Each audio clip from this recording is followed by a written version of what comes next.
because we are so customer obsessed. Our goal is, twofold. One, we want to increase the number of entrepreneurs becoming entrepreneurs.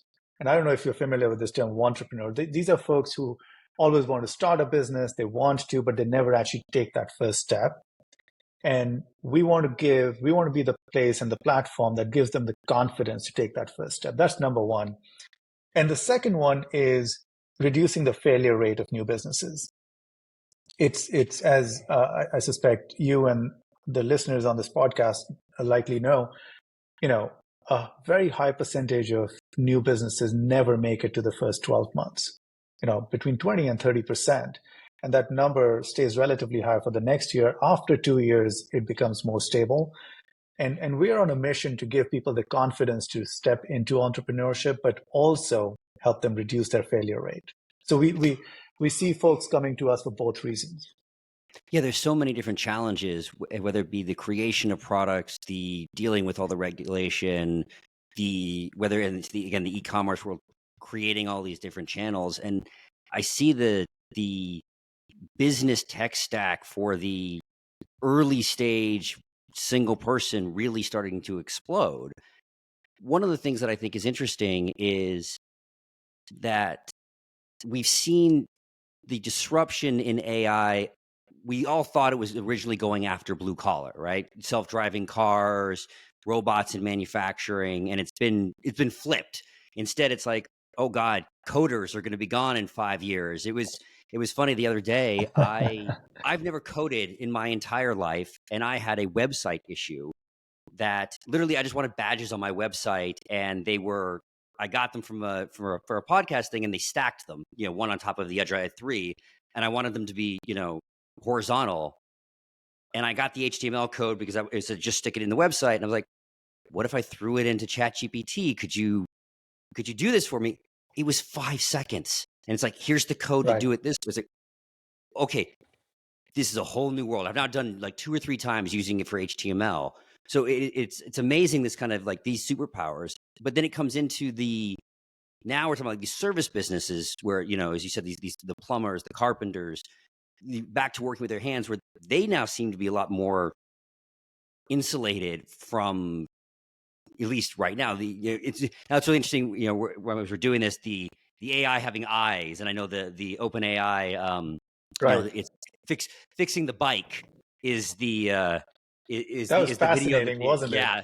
And I'm counting down the seconds until I get this, and I'm like, I haven't gotten it yet. I'm like, please, I want to play with this, and so we're seeing, the back end with ZenBusiness, but how are you seeing this kind of new emergence of this entrepreneurial class opening up with these tool sets that are available, including ZenBusiness? Yeah, I mean, look, there are a couple of, I think as a human race, not to be grandiose, but I think this is true. As a human race, we're still in the very early stages of figuring out what this actually means for us. And there are questions that range all the way from what does it mean to have a soul anymore? And is that the only differentiator to, how is this going to impact us, our jobs and our By the way, you're the first person lifestyle. that brought up the soul on the podcast. So you're a first. All right. There we go. I suspect I will not be the last. But in the near term, I think what is very, very obvious is that people who use the AI tools will be better off than the ones who don't. I agree. I'll leave the existential question aside for this discussion around will AI replace humans or not, but without a shadow of doubt, humans that are using AI will win against humans that are not using AI. And if you agree with that thesis, we are translating that into our platform in asking ourselves the question, what are the tools that our customers should be using to run their businesses? And asking this group of new business owners, many of who are doing this as a side hustle in addition to their full-time job, asking them to educate themselves on AI and how to modulate that to their context is too much of an ask. And so we are shouldering that responsibility, and we are incorporating AI tools for them to use on our platform. As an example, a lot of new business owners struggle with creating a marketing plan. They might go to a business coach, they might look for a marketing consultant. We have given them the ability in our experience to create a personalized marketing plan using ChatGPT. And because we did your business formation, we know your location, we know your industry, we know the business thesis behind it, we know when you incorporated it, to some extent how much money you're making. So our ability to feed that into ChatGPT in a very automated, personalized way, without you having to learn anything about AI, just delights us when we see people using that and building their business on the back of that.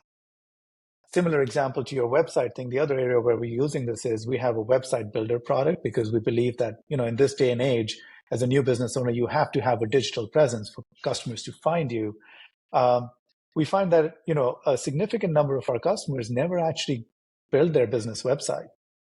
And now we have the tools, Jason, to build it for them, when in the past it was cost prohibitive. So what a large company could do in the past, we are now able to make that available using the latest tools and technology, and really leveling the playing field in many ways, as the platform that provides these tools to them in a hyper-personalized way.